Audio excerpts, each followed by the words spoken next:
Welcome to the Deep Dive, your shortcut to being well-informed. Today, we're cutting through the noise and diving deep into the intricate world of stock analysis. Investing in the market can feel incredibly exciting one moment and then, well, utterly overwhelming the next, especially if you're new to it.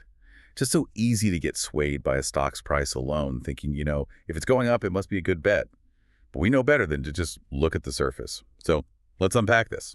Our mission today is to explore a fascinating tool called the Stock Engine from GetMoneyRich.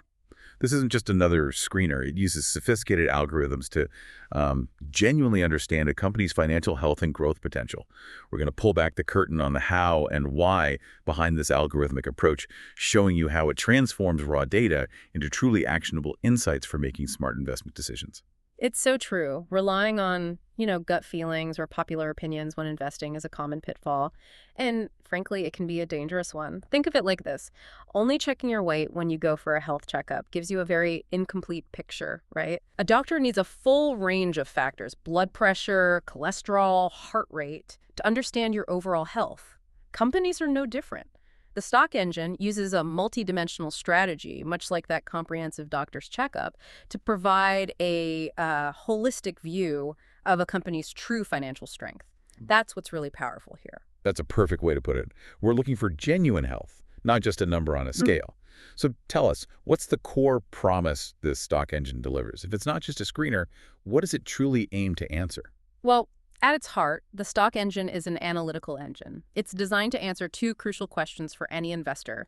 Is a company fundamentally strong? And what is a fair price to buy its stock? It synthesizes a vast amount of data into an overall score for each company, ranging from 0 to 100%. And this score isn't just plucked out of thin air. It's a weighted average of 6 critical parameters, each individually scored from 0 to 5. The 6 pillars. Okay, this is where it gets really interesting for anyone trying to build a solid portfolio.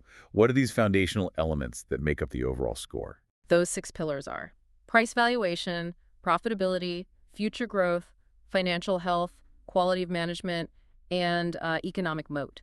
Each one of these is rigorously evaluated. And the beauty is the algorithm ensures a company is analyzed holistically. It doesn't just look at one good number and ignore red flags elsewhere, you see. All right, it connects the dots. Exactly. It's about combining all these diverse data points rather than looking at each metric in isolation. Another key aspect is transparency. The Stock Engine actually shares the logic behind its scores. Which is huge for trust. Absolutely. It helps you truly understand the analysis, not just blindly accept it. And it's tailored specifically for Indian stocks, excluding banking stocks because their financial structures are quite unique. That transparency is absolutely key because understanding how these scores are built gives you real conviction. So let's continue our journey and peel back the curtain further, diving into the engine room itself. We'll start with financial health, which you said goes far beyond just a simple balance sheet check. It looks at how efficiently and securely a company actually operates. What are the core metrics the Stock Engine scrutinizes here? Okay, when it comes to financial health, the engine focuses on 4 robust pillars. These are return on equity, or ROE. ROE. Got a return on capital employed, ROCE, debt management, and liquidity analysis. Think of these as the structural integrity checks for a company. All need to be solid. Makes sense. 4 pillars. Right. So for return on equity, or ROE, the algorithm goes much deeper than just presenting a single number. It looks at a company's ROE over 5 years, plus the trailing 12 months, what we call TTM data. Right, the most recent year. Precisely. Gives us that up-to-the-minute view. So instead of just one snapshot, the ROE score intelligently combines how a company stacks up against its industry peers. Yep. Its own absolute performance, and critically, how consistently it delivers those returns over time. It gives you a much richer picture of how effectively management is using shareholder money to generate profits. So consistency is a big factor. A very big factor. Yeah. And similarly, with return on capital employed, ROCE, it broadens that perspective. It considers all capital, not just shareholder equity, but also debt. So it's looking at the efficiency of all the money flowing into the business. Okay. Like ROE, it uses that multi-year plus TTM data, assesses average performance, compares it to the industry, and evaluates consistency. It tells you if the company is generating sufficient returns on all the capital it employs. Okay, so ROE and ROCE give profitability and efficiency from different angles. What about debt? Right. Then there's debt analysis. And this is much more sophisticated than just checking the debt to equity, or DE ratio. The algorithm calculates net debt. It subtracts total cash from total debt. So what they actually owe after accounting for cash reserves. Exactly. It gives you a more accurate picture of the company's actual debt burden. A company with negative net debt, meaning it has more cash than debt, well, that's considered a very strong signal. That makes intuitive sense. And the scoring reflects that. Debt-free status gets the highest marks. Negative net debt is excellent. A low DE ratio, say around 0.3, is good. Moderate DE below 1 is fair. And anything with high debt gets a very low or 0 score. It's about understanding the real burden. Got it. And the fourth pillar, liquidity. And finally, liquidity analysis. Again, this isn't a single ratio. It's a multifaceted approach.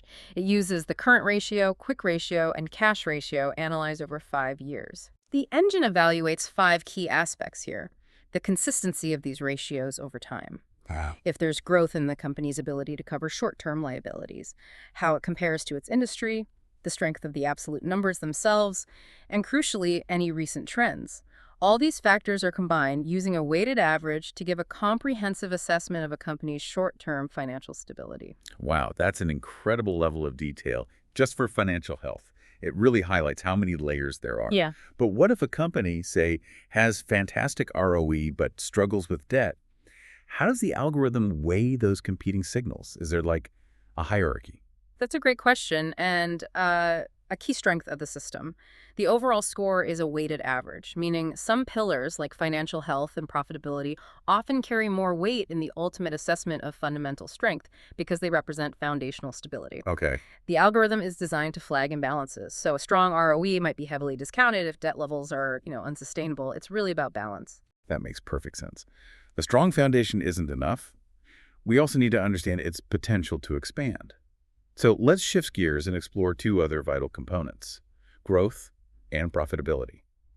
Growth in particular can be so misleading in the market, right? Investors often chase fleeting hype instead of genuine sustainable potential.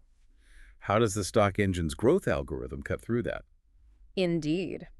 The growth algorithm is designed specifically to identify sustainable expansion, not just, one-off spikes.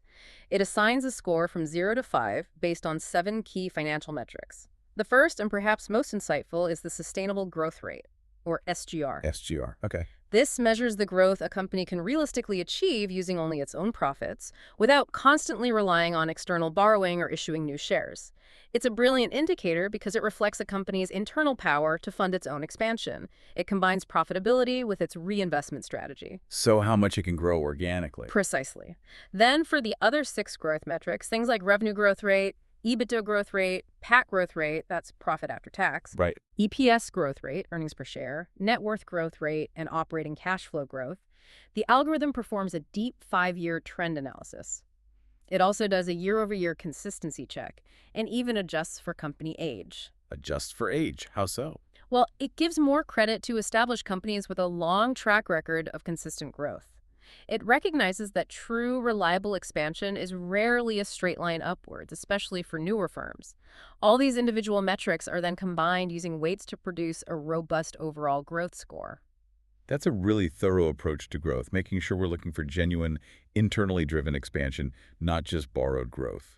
Now let's transition to profitability, which is, of course, the lifeblood of any business. Yeah. What's unique about the stock engine's profitability assessment? Yeah, profitability. Again, the algorithm employs a multidimensional approach, ensuring it's not just looking at numbers in isolation. It focuses on 4 key metrics: gross profit margin, GPM, net profit margin, NPM, operating profit margin, OPM, and operating cash flow margin, OCFM. Okay, the core margins. Exactly. And for each of these, the algorithm performs a sort of 3-pronged analysis. First, it assesses average performance, looking at a 5-year average and benchmarking it against the industry average. Context matters. Always. Second, it looks at growth trends, examining the trajectory of these margins over 5 years. Is profitability improving, worsening, staying flat? And third, it evaluates consistency. It actively rewards predictable, stable profitability over, say, volatile ups and downs. So steady profits are valued higher than erratic ones, even if the peaks are high. That's right. Predictability is key for long-term investing. Each of these aspects, average, growth, consistency, is scored and then combined through weighted averages. This ultimately forms the comprehensive GMR profitability score from 0 to 100. It's about ensuring true, sustainable, and reliable profitability. It's clear that consistency and context are paramount in these algorithms. Okay, shifting gears a bit. Let's talk about a concept famously described by Warren Buffett, the economic moat. This refers to a sustainable competitive advantage, right? Something that makes a company difficult to challenge, like a castle surrounded by water. But how does an algorithm quantify something so inherently, well, qualitative? You're absolutely right. A moat is hard to put a number on directly. But the algorithm ingeniously tackles this by focusing on the financial aftereffects that signal a moat's presence. Ah, the financial footprints of a moat. Exactly. It uses 5 key metrics that tend to reflect this competitive advantage: return on invested capital, ROIC, gross profit margin, GPM, net profit margin, NPM, revenue growth, and the debt-to-equity ratio. And it looks at these in 5 key ways. First, it captures 5-year average performance looking for sustained results like consistently high ROIC. Second, industry comparisons. Is the company outperforming its peers? Think of Asian paints, for example, with margins often far above the paint's industry average. That suggests a moat. Okay, so relative strength matters. Very much. Third, year-over-year growth in these metrics. This rewards a strengthening moat, like Titan's steady margin growth over the years. Fourth, minimum thresholds.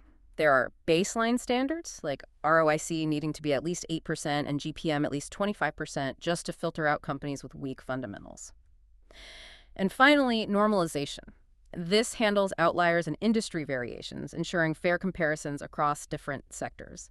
The result is a moat score from 0 to 5, capturing both those static signals, like high margins now, and the dynamic signals, like improving margins over time. That's a brilliant way to quantify something so seemingly abstract, finding the financial evidence, essentially. But now let's introduce a crucial hidden risk that you mentioned the stock engine intelligently factors in. Pledged shares. Can you explain what these are and why they matter so much to an investor? Absolutely. Pledged shares occur when promoters, basically the company owners or founders, use their own shares in the company as collateral for loans, either personal or for the company. Okay, using their stock as security. Right. And this introduces a significant risk.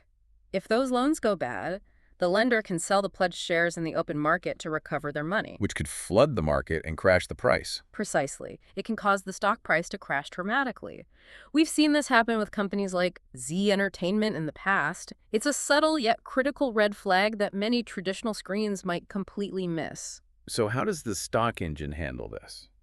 The stock engine's overall score algorithm addresses this directly and, I think, very intelligently. If more than a certain percentage of shares are pledged, let's say X%, maybe around 20% or so, the overall score automatically drops to 0. It's a hard stop. Full red flag. Wow, okay.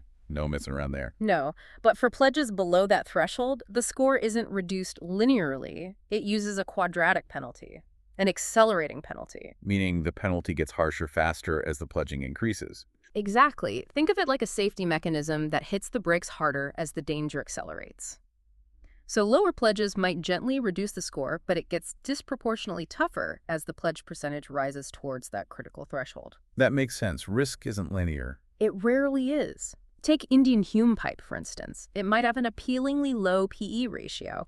Price to earnings looks cheap on the surface, but with around 24–25% of its shares pledged, this intelligent algorithm significantly lowers its overall score, wisely keeping it off the top picks list, even if that PE initially looked tempting. So this nuanced approach to pledged shares is critical. It sounds like a really sophisticated defense mechanism for investors.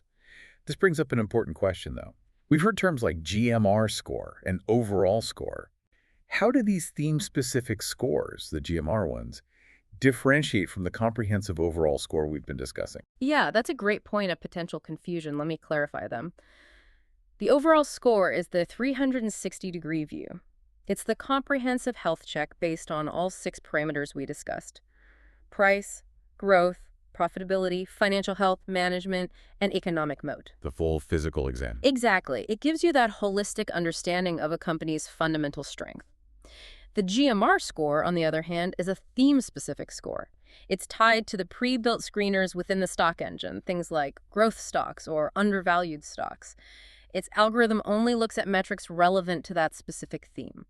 Okay, so it's more focused. Right. To use an analogy, the overall score is like evaluating a car's engine, design, safety, and comfort all together for its general quality. The GMR score is like judging only its speed if you're looking for cars in a fast cars category. I see. So you might use the GMR score first to find stocks fitting a style. Precisely.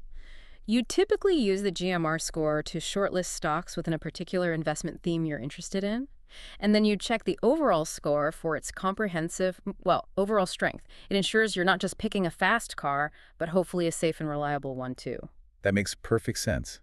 It's about finding the right tool for the right job and then double-checking its foundational integrity.